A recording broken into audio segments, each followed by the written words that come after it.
सबसे बढ़िया तरीका है एंटी टेररिस्ट मिलिट्री कोर्ट का गठन कर दो, जो सजाए मौत या उम्र कैद का फैसला सुनाए। कोई अपील ना होम मिनिस्ट्री में जाए, ना लॉ मिनिस्ट्री में जाए, ना राष्ट्रपति के पास जाए।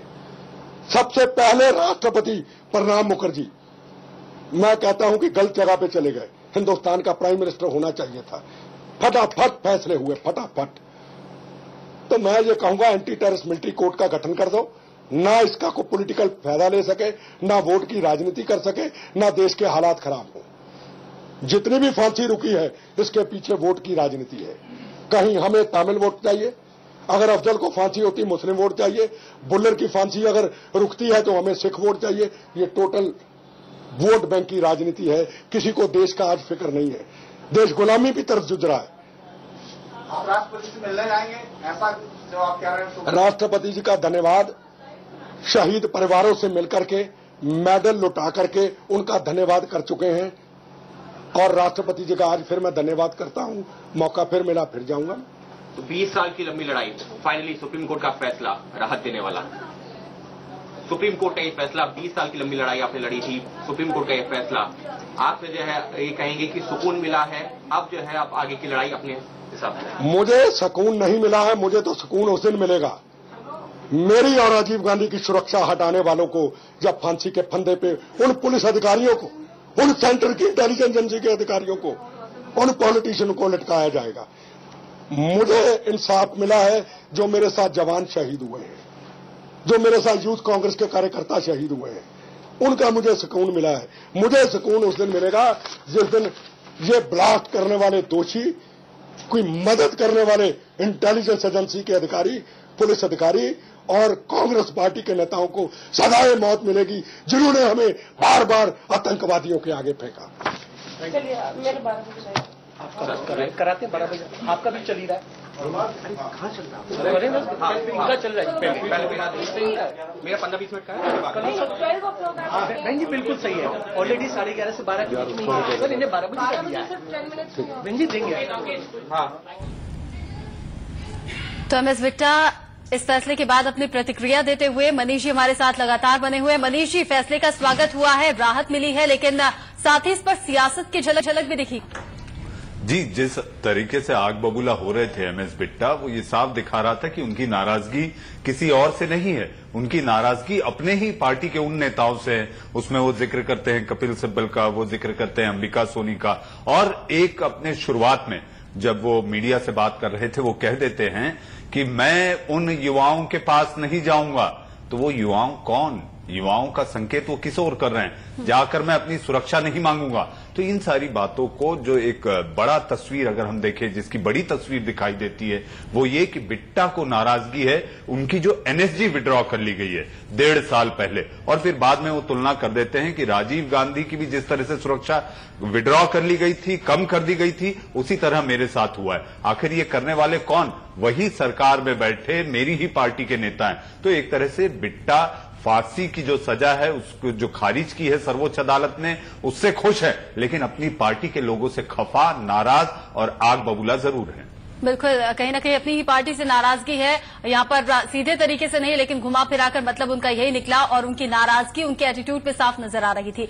आंचल आनंद जी भी हमारे साथ बनी हुई है, एक बार फिर से उनका रुख करेंगे। आंचल जी, जिस तरह से सख्ती दिखाई है कोर्ट ने, यहाँ पर 2 आधार रखे गए थे, वक्त इतना लंबा खिंच गया है, मानसिक संतुलन ठीक नहीं है, इन आधारों को भी दरकिनार कर दिया गया। आखिर इस तरह की सख्ती हमने कोर्ट की जो देखी है उसकी वजह क्या नजर आती है? और आंचल, इससे जुड़ा हुआ एक और सवाल मैं आपसे पूछूंगा, वो ये कि क्या अदालत भी ये संकेत देना चाहती है कि आतंकवाद के खिलाफ अदालत भी बहुत ज्यादा सख्त है?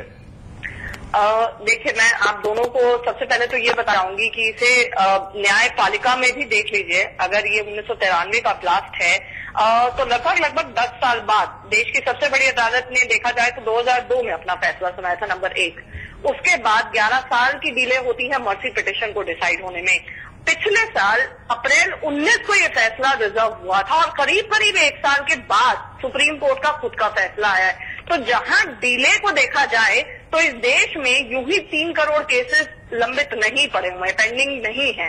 जाहिर तौर पर पूरा सिस्टमिक अगर देखा जाए तो सिस्टेमिक डिलेज का सिस्टम है, चाहे वो सरकार की तरफ से देखा जाए दया याचिकाओं के डिस्पोजल में, और चाहे वो अदालतों की तरफ से देखा जाए। अगर अदालत में पूछा जाता है कि 3 करोड़ केसेस क्यों लंबित है, तो वो कहते हैं कि हमारा जो जुडिशियल इंफ्रास्ट्रक्चर है वही कुछ ग्रांट्स नहीं दिए जाते हैं, फास्ट ट्रैक कोर्ट्स नहीं बनते हैं। तो जाहिर तौर पर ये कहा जाता है अदालत जो न्यायपालिका है वो ये आधार बताती है। तो जहां तक डिले की बात होती है, डिले अपने आप में एक इकलौता ग्राउंड नहीं हो सकता है, बहुत सारे और ग्राउंड हो सकते हैं। हालांकि रचना मैं ये भी स्पष्ट करना चाहूंगी, देखिए अभी डिटेल्ड ऑर्डर आया नहीं है। कई बार ऐसा होता है अदालत अपने फैसले में भुल्लर ने जो दलीलें दी उनको जरूर खारिज कर दिया, सरकार ने जो दलीलें दी उनको जरूर मान लिया, लेकिन कई ऐसी ऑब्जर्वेशंस होती हैं जिन्हें ऑबिटर डिक्टा कहा जाता है, जो अपने आप में काफी हाई वैल्यू रखती हैं। संवैधानिक दृष्टि से अगर कोर्ट ने ऑब्जर्वेशंस दी हैं या कोर्ट अगर ये कह देती है फिर भी कि रीजनेबल टाइम में दया याचिकाओं का निपटारा होना चाहिए, तो अपने आप में ये भी बहुत अहम चीज हो जाती है, नंबर 1। और दूसरा सबसे बड़ी बात जो यहाँ पर बिट्टा साहब भी बोल रहे थे, उन्होंने कहा कि अगर डिले होती है इसके पीछे वोट बैंक की राजनीति है।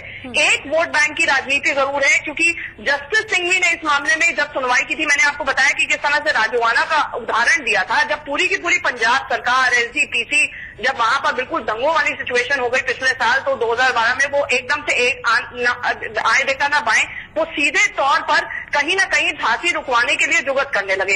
तो ऐसे में ये देखना बेहद जरूरी है कि अगर अफजल भी तिहाड़ जेल में इतने साल तक बंद था तो लोग पूछते थे कि क्या हमारी सरकार एक और IC 814 होने का इंतजार कर रही है। तो ये भी अपने आप में बड़ा सवाल है, एक तो प्रैक्टिकल नजरिए से देखा जाए और दूसरे तरफ ये भी देखा जाए कि जस्टिस सिंघवी ने भले ही ये ऑर्डर में ये जरूर कहा है कि भुल्लर की याचिका खारिज कर दी है, लेकिन जस्टिस सिंघवी थे वो शख्स जिन्होंने भरी अदालत में ये भी ऑब्जर्व किया था, ये बाकायदा कहा था कि अगर एक जानवर भी लाइन में खड़ा होता है, कतार में खड़ा होता है और उसके आगे वाले जानवर को बुचर जो है वो मार गिराता है, तो सोचिए वो कांपता होगा। यानी वही एक स्थिति देखी जाए तो एक उस शख्स के साथ भी होती है जो डेथ रो की इम्प्रिजनमेंट के ऊपर है, क्योंकि एक के बाद एक जब आपको सॉलिटरी कंफाइनमेंट में रखा जाता है। जब अफजल को फांसी हुई तो आपने देखा हाल फिलहाल में तिहाड़ जेल में कितना ये गैंगरेप के जो अक्यूज हैं उनके ऊपर क्या गुजरी, वो एकदम से डर गए। तो ये अपने आप में देखने वाली भी बात है कि अगर जो बड़े बड़े जूरिस्ट हैं वो आज की तारीख में भी ये कहते हैं या तो देखिए डेथ पेनल्टी को स्टैट्यूट बुक्स में ना रखिए,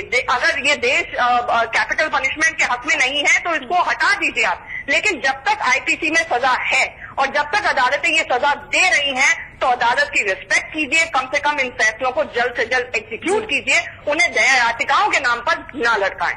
बिल्कुल। आज